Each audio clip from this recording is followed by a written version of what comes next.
안녕하세요 여러분, 반갑습니다. 오늘 여러분들과 함께 삶을 변화시키는 성경 연구 22번 서로 비슷한 것과 상반된 것에 주목하라는 것을 하도록 하겠습니다. 우리 요즘 계속 관찰을 하고 있는데요. 관찰은 성경에 어떤 내용들이 있는지 자세히 우리가 한번 살펴보는 거, 어떤 내용들이 있는지 한번 알아보는 것을 우리가 관찰하고 할 수가 있습니다. 특히 오늘은요, 비슷한 것들과 이 내용들 중에서 어떤 내용들, 비슷한 내용들이 계속 반복되는 것들이 있고 또 상반된 내용들이 있다는 것이죠. 그래서 하워드 핸들스 박사님께서 이 부분을 설명하고 있는데, 특히 오늘은 비유법을 통해서 비슷한 것들이 어떻게 설명되고 있는지, 상반된 것들이 어떻게 설명되고 있는지를 말씀을 나누도록 하겠습니다. 그런데 이 비유법은요, 표현하려는 대상을 다른 대상에 비유하여서 표현하는 수사법이에요. 가장 대표적인 게 주기법과 은유법입니다. 여러분들 주기법과 은유법은 옛날에 국어 공부할 때마다 다들 들으셨기 때문에 알고 계시리라 생각합니다. 그런데 이것이 성경에도 굉장히 많이 쓰여져 있습니다. 그래서 우리가 함께 이것을 가지고 좀 공부하면서 성경에 이렇게 쓰여졌거나 여러분들 아시게 되면 훨씬 더 성경을 이해하고 관찰에 도움이 될 것 같습니다. 먼저 이 비유법을 이해를 하려면요, 이 관념이 중요합니다. 관념. 비유법은 두 가지 관념이 있는데 어떤 관념이 있느냐? 원관념과 보조관념이 있어요. 원관념이 뭐냐면 표현하려고 하는 원래 대상이고요. 보조관념은 원관념을 잘 표현하기 위해서 사용하고 있는 대상입니다. 그러니까 원관념이 있는데 이 관념을 잘 설명하기 위해서 보조관념을 활용해가지고 사용해서 이 원관념을 설명하는 거죠. 예를 들어서 내 마음은 바다와 같다 했을 때 내 마음은 바다와 같다. 여기서 우리가 표현하고자 하는 건 뭐냐면 내 마음이 바다처럼 아주 넓다는 걸 표현하고 있는 겁니다. 그렇죠? 그래서 여기서 원래 원관념, 정말 설명하고 싶은 건 뭐죠? 내 마음이죠. 네. 그래서 내 마음이 원관념이 되고요. 내 마음이 바다처럼 넓다. 넓은 나의 마음을 표현하기 위해서 바다라는 것을 사용했기 때문에 이 바다는 보조관념이 됩니다. 또 하나 생각해보면 우리 노래 중에 이런 노래죠. 호박 같은 내 얼굴 미웁기도 하지요. 이게 호박 같은 내 얼굴. 여기서 사실 이 표현하고자 하는 건 뭐죠? 바로 내 얼굴이에요. 근데 내 얼굴이 어떻다는 거죠? 호박처럼 생겼다 라고 해서 호박 같은 내 얼굴을 표현하는 거죠. 그렇기 때문에 여기서 원래 우리가 나타내고자 표현하고자 하는 것은 무엇입니까? 내 얼굴이기 때문에 내 얼굴이 원관념입니다. 그리고 내 얼굴이 지금 호박처럼 생겼다 해서 호박을 통해서 내 얼굴을 표현하고 있죠. 내 얼굴이 어떤 상태인지를 묘사하고 있기 때문에 이 호박이 바로 보조관념이 됩니다. 그래서 이 비유는요, 항상 이 원관념과 그다음에 이 보조관념을 여러분 이해하시면 훨씬 더 여러분들이 이 주기법과 은유법을 이해하는 데 도움이 될 수가 있습니다. 먼저 주기법을 보게 되면요, 주기법은요, 원관념과 보조관념을 직접적으로 연결해서 표현하는 것입니다. 왜 잘 여러분 이해가 안 되시죠? 예를 들어서 A 같은 B, 우리가 국어로 보게 되면 뭐뭐처럼, 뭐뭐 같이, 뭐뭐 같은, 마치, 흡사, 뭐뭐 한 듯, 인양, 이런 것들이 다 뭐냐면 이제 주기법에 사용되는 이제 표현들입니다. 우리가 이제 조금 구체적으로 한번 좀 보면서 이야기를 하도록 하겠습니다. 먼저 거북이 같은 걸음 했을 때, 여러분 여기서 말하는 것은 무엇이죠? 우리 여기서 원관념은 무엇입니까? 원관념은 걸음이에요. 근데 이 걸음인데 어떤 걸음이죠? 거북이 같은 걸음. 거북이는 어떻게 걷습니까? 천천히 걷죠. 그러니까 이 걸음은 어떤 걸음이라는 뜻이죠? 거북이처럼 천천히 걸어가는 걸음이다. 그래서 여기서 원관념은 바로 우리 걸음이고요. 보조관념은 거북이에요. 천천히 걷는 걸음을 잘 표현하기 위해서 거북이를 사용한 것이죠. 그래서 이것처럼 거북이 같은 걸음, 이 주기법은요, 비슷한 것을 나타내는 겁니다. 비슷한 것. 완전히 똑같지는 않지만 비슷한 것을 설명하는데 그것을 잘 설명하기 위해서 어떤 보조관념을 사용하고 있는 거죠. 네, 그래서 이 주기법은요, 원관념과 보조관념 둘 다 나타납니다. 또 하나 보겠습니다. 엄마처럼 따스한 손길 했을 때, 엄마처럼 따스한 손길. 자, 여기서 나타내고자 하는 것은 무엇이죠? 사실 손길이에요. 근데 그 손길이 어떻다는 겁니까? 엄마처럼. 근데 우리 엄마 생각 어떤 느낌이죠? 따뜻하고, 포근하고, 자상하고, 항상 받아주는 거죠? 그런 엄마를 우리가 보통 생각하죠. 네. 그래서 여기서 원관념은 무엇입니까? 손길이고, 보조관념은 바로 엄마예요. 그러니까 손길을 설명하겠는데 이 따뜻한 손길을 설명하기 위해서 엄마를 사용한 겁니다. 그렇죠? 그래서 이 엄마와 손길이 비슷하다는 것을 나타내는 이기 때문에 이게 또 주기법이 되는 거죠. 또 하나 보게 되면요, 구름같이 흐르는 인생이라는 표현이 있다고 합시다. 여러분 구름을 보게 되면 여러분 구름이 사실은 어떻게 갑니까? 쭉 흘러가다가 사실은 어디로 흘러갈지 몰라요. 앞으로 갈 수도 있고, 뒤로 갈 수도 있고, 또 빨리 갈 수도 있고, 천천히 갈 수도 있고, 그렇죠? 그러니까 우리 인생이 어떻다는 거죠? 우리 인생이 구름처럼 갑자기 빨리 갈 수도 있고, 천천히 갈 수도 있고, 앞으로 갈 수도 있고, 옆으로 갈 수도 있고. 그러니까 어떻게 갈지 전혀 예측할 수 없는 그냥 그런 인생을 우리가 표현할 때 구름 같은 인생이라고 표현할 수 있겠습니다. 이럴 때 우리의 원관념은 뭐죠? 바로 인생이에요. 그 인생이 그냥 예측할 수 없는, 어떻게 될 수 없는 인생을 설명하기 위해서 우리 구름을 사용하기 때문에 구름은 보조관념이 되는 거죠. 여기서 뭐냐면 구름 같은 인생이라고 했기 때문에 사실은 비슷한 거를 둘이 모아놔서 우리 설명했습니다. 그리고 은유법이 있습니다. 은유법은 뭐냐면 원관념과 보조관념을 간접적으로 서로 견주어 표현하는 겁니다. 예를 들어서 A는 B다라고 딱 결론 내리는 겁니다. 이럴 경우에 원관념은 숨겨지고요. 사실 보조관념만 나타나게 됩니다. 예를 들어서 한번 보겠습니다. 인생은 나그네길. 우리 최준 씨가 노래 불렀지만 인생은 나그네길 내릴 때 인생은 나그네길 내리다라고 딱 그냥 A는 B라고 딱 아예 결론 내렸죠. 여기서 우리 원관념은 사실 뭐죠? 그러니까 우리 인생 이거 보조관념 나그네인데 인생은 나그네 했을 때 사실은 인생은 사라지고 뒤에 남는 거는 나그네길만 우리에게 생각이 나게 됩니다. 가을은 결실의 계절이라고 했을 때 여기서 원관념은요 가을입니다. 그리고 보조관념은 결실의 계절이에요. 그러니까 가을은 뭐죠? 추수하는 시기잖아요. 예, 그러니까 우리가 어떤 여러 가지 했던 일들에서 결실을 맺는 시기라는 걸 표현하기 위해서 가을은 결실의 계절이라는 것을 사용한 겁니다. 우리가 이렇게 보게 되면 사실은 가을보다도 나중에 결실의 계절만 남게 되는 거죠. 인생은 마라톤이다. 이것도 사실 마찬가지입니다. 인생은 마라톤을 아예 딱 결론 내리죠. A = B다라고. 네, 여기서 인생은 바로 원관념이고 마라톤은 보조관념인데 결국에 남는 거는요. 인생보다 마라톤 계속 뛰어가는 거. 지치지만 힘들지만 포기 않고 계속 뛰어가는 인생. 장거리 경주. 그렇죠? 그러니까 우리가 단거리로 짧게 살지 말고 멀리 바라보고 생각해라. 할 때 우리가 이런 표현 많이 쓰죠. 그래서 이런 것들이 바로 뭐냐면 다 은유법이에요. 이런 직유법과 은유법이 성경에서도 많이 나온다는 겁니다. 구체적으로 한번 보도록 하겠습니다. 먼저 직유법을 보게 되면요. 시편 42편 1절 말씀이 또 대표적인 직유법이에요. 하나님 사슴이 시냇물 바다에서 물을 찾아 헐떡이듯이 내 영혼이 주님을 찾아 헐떡입니다.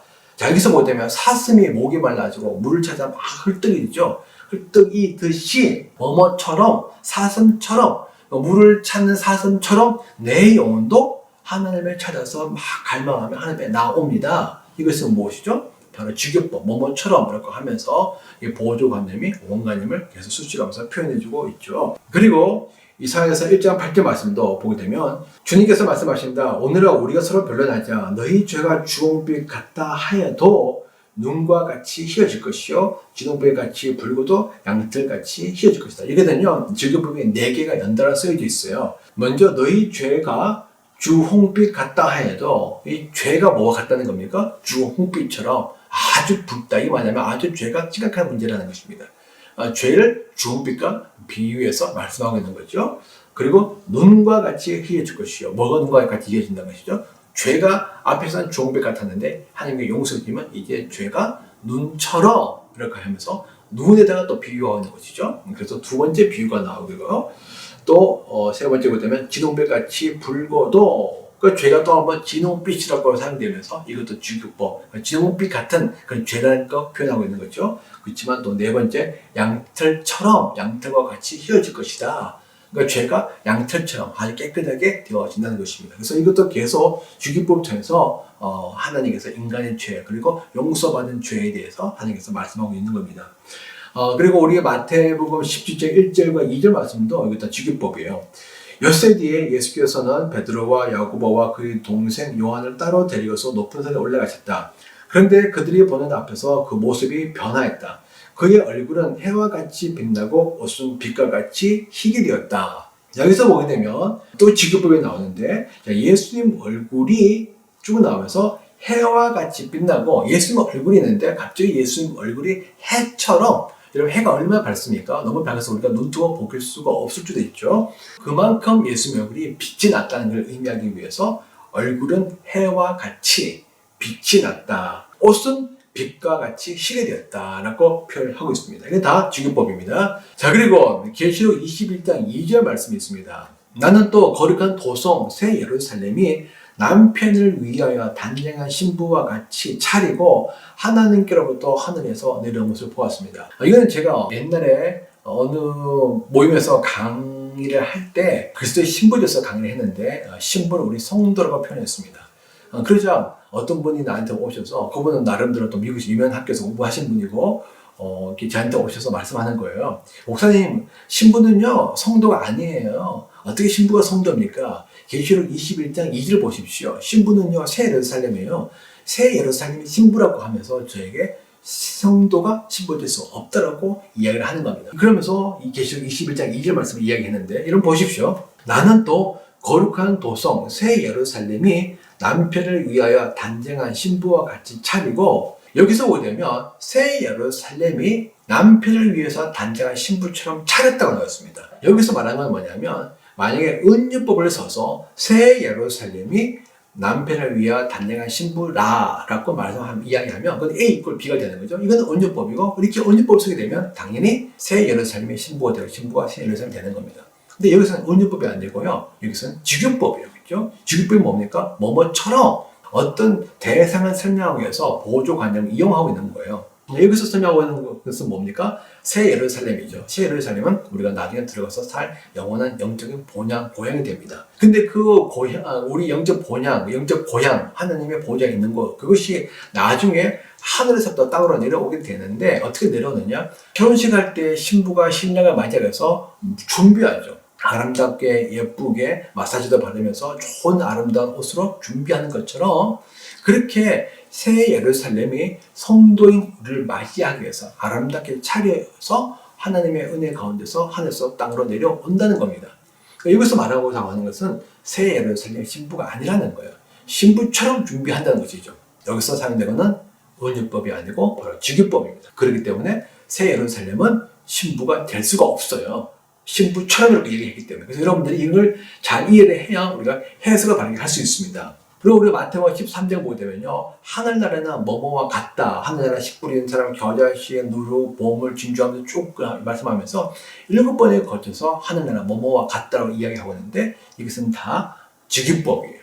하늘나라를 다른 거, 겨자씨, 누르, 보물, 진주, 씨 뿌리는 사람 등에 견주어서 비유를 하고 있는 거거든요. 그래서 이것도 다 주기법이죠. 이사야서 44장 7절 말씀에 누가 나처럼 선언할 수 있으며 미래를 예고할 수 있느냐? 누가 나와 견딜 수 있느냐? 이것도 사실은요 주기법이에요. 왜냐하면 누가 나처럼 선언할 수 있느냐라고 했을 때 나처럼이라고 했거든요. 다시 말해, 이걸 조금 바꿔서 얘기하면 나처럼 미래를 예고할 수 있는 존재가 과연 누구이냐? 그러니까 아무도 없다는 겁니다. 그러니까 하나님만이 오직 미래를 예고할 수 있다는 것이죠. 그렇기 때문에 나처럼 미래를 예고할 수 있는 존재가 없다고 했기 때문에, 다시 말하면 이거는 바로 주기법이 됩니다. 그리고 반대로 아까 또 말씀드렸던 은유법도 있어요. 은유법 한번 보도록 할 텐데, 은유는 아까 말씀드렸던 A 이퀄 B라고 딱 결론이 나는 것들을 말씀한다고 했죠. 이사야서 44장 6절 말씀에 나는 시작이요 마감이다. 나밖에 다른 신은 없다. 이것은 뭐냐면 나는 시작이다. 나는 마감이다. A 이퀄 B라고 딱 결론이 내려져 있습니다. 이게 바로 은유법이죠.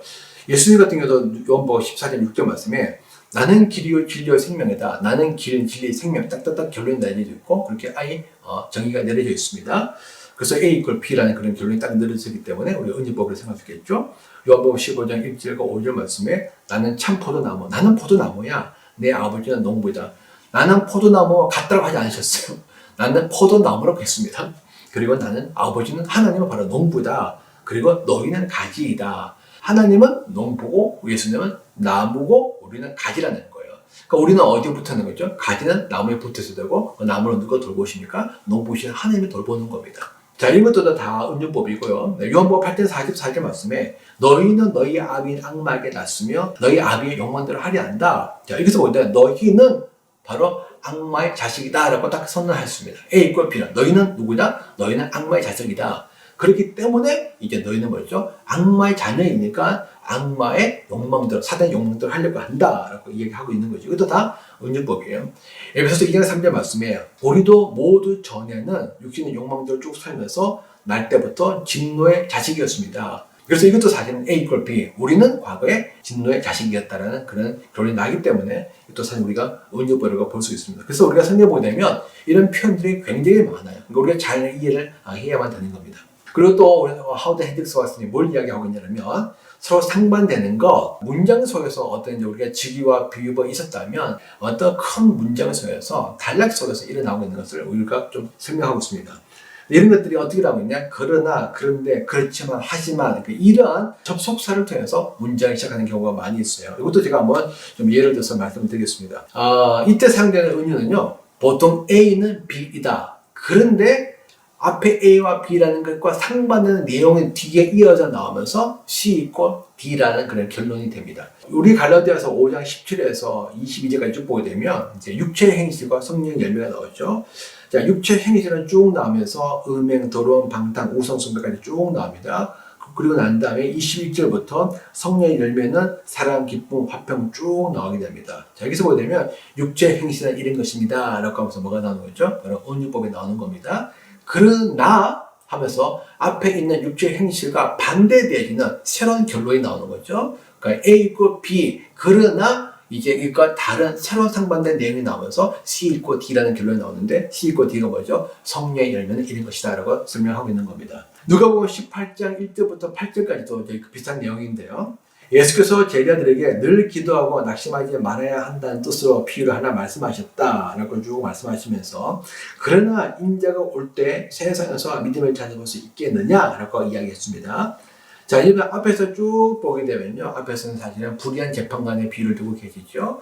그 재판관이 있지만 정말 불의한 재판관은 돈을 받지 않으면, 뇌물 받지 않으면 절대 부탁을 들어주지 않는데, 과부가 하도 졸라다니까 나중에 귀찮아서 피곤해가지고 그냥 뇌물도 안 받고 그냥 그 사람의 부탁을 들어준다. 불의한 재판관도 이게 졸라대면 그 요청 들어주겠는데, 하물며 하나님께서 구원받은 성도들인 하나님의 자녀들인 우리의 기도를 하나님께서 응답하지 않겠느냐? 응답하신다는 거죠. 응답하신다는 겁니다. 이것이 하나님의 뜻입니다. 자, 그러나 문제는 무엇입니까? 인자가 올 때에 세상에서 믿음을 찾아볼 수 있겠느냐? 그러니까 하나님의 뜻은 우리의 기도에 응답한다. 이것이 바로 하나님의 뜻이고, 이것이 바로 A = B. 하나님은 응답하는 분이다. 라는 결론이 나올 수 있죠. 자, 그러나 두 번째가 나옵니다. 뭐가 나오죠? 믿음을 가진 사람들은 별로 없다. 그러니까 우리 기도했을 때 기도에 응답받을 것에 대한 확신을 갖고 기도하는 사람들은 별로 없다. 하나님께서 결론 내리시는 겁니다. 그래서 이것도 사실은 이제 상반된 내용을 설명하는 은유법을 할 수 있습니다. 또 한 가지는요, 우리가 누가복음 18장 11에서 14절 말씀입니다. 스스로 어렵다고 확신하는 남을 멸시하는 몇몇 사람에게 예수께서 이 비유를 말씀하셨다. 두 사람의 기도를 성전에 올라갔다. 한 사람은 바리새파 사람이고 다른 사람은 세리였다. 바리새파 사람은 서서 혼자만 이렇게 기도하였다. 하나님 감사합니다. 나는 남의 것을 빼앗는 자나 불의한 자나 간음하는 자와 같은 다른 사람과 같지 않으며 더구나 이 세리와는 같지 않습니다.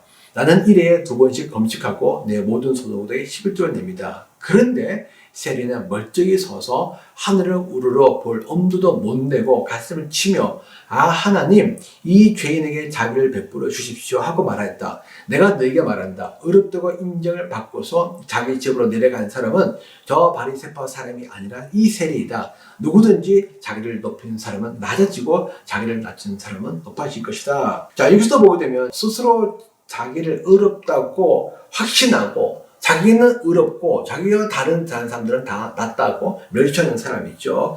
자, 그런 사람들을 위해서 예수님께서 비유를 들었는데, 자, 비유에 두 사람이 나옵니다. 한 사람은 바리새파 사람이고 한 사람은 세리가 나오는 거죠. 자, 바리새파 사람들은 하나님 감사합니다. 나는 남의 것을 빼앗지도 않고 불의한 자, 간음하는 자, 다른 사람 같지 않고 11조 다 내고 금식도 하고 있죠. 스스로 보기에는 아주 의로운 행동을 많이 하기 때문에 자기는 의로운 자라고 생각하고 있는 거죠. 그런데 이 바리새인과 전혀 다른 사람이 또 한 명 나오는 거예요. 그러니까 이 그런데, 그러나, 그 다음에 하지만, 그렇지만 이런 접속사들은요, 앞에 있는 내용과 다른, 그러니까 내용이 반전되는, 내용이 전환되는 어떤 새로운 내용이 나오는 걸 의미해 주는 겁니다. 그렇기 때문에 여기서 그런데라는 말을 하죠. 앞에 나오는 그런 바리새인과 전혀 다른 새로운, 그러니까 내용이 전환되는 그런 내용이 나온다는 걸 우리가 알 수 있겠죠. 근데 그 셈이 어떻게 나오는 겁니까? 자, 그는 멀리 서서 하늘을 우러러 볼 염두도 내지 못하고 가슴을 치며 라고 이야기하고 있습니다. 그렇죠? 네. 그러면서 이 하나님 저에게 자비를 베풀어 주십시오. 왜? 저는 죄인이기 때문에. 하나님 이 죄인에게 자비를 베풀어 주십시오라고 합니다. 앞에 있는 바리새인은 당당하고 떳떳하고 자신감이 있으며 확신차게 기도합니다. 그런데 세리는 홀로 저기 보이지 않는 곳에 가서 하늘을 바라보지도 못하고 땅만 바라보면서, 왜? 자기 자신의 죄를 보기 때문에. 그러니까 바리새인은 자기 의롭다고 하는 그 의로움의 근거가 뭔가 행위를 바라보고, 세리는 자기 마음과 자기 삶을 바라보면서 자기 죄를 바라보고 고백하는 거죠. 자, 그렇지만 말씀하십니다. 내가 너에게 말한다. 의롭다고 인정을 받고서 자기 집으로 내려간 사람은 저 바리새파 사람이 아니라 이 세리이다. 자, 여기서 뭘 하면 반전이 나가고 있는 겁니다. 그러니까 세리는 자기는 죄라고 고백했고, 바리새인은 자기는 의롭다고 고백했지만 결국에 하나님께서 인정받는 사람은 누구다? 바로 바리새인이 아니고 세리다라고 이야기하고 있는 겁니다.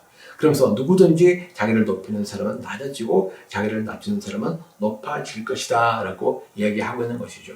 그러니까 사람들이 생각하는 의로운 사람들은 바리새인, 사람들이 생각하는 죄인들은 바로 세리라고 생각하고 있는 거죠. 그래서 A equal B, 바리새인 equal 의인, but 그러나가 앞의 내용과 반대되는 다른 내용이 나오는데, 예수님께서 보시는 진정한 의인은 바로 세리이다. C 읽고 D라는 새로운 결론이 나오는 겁니다.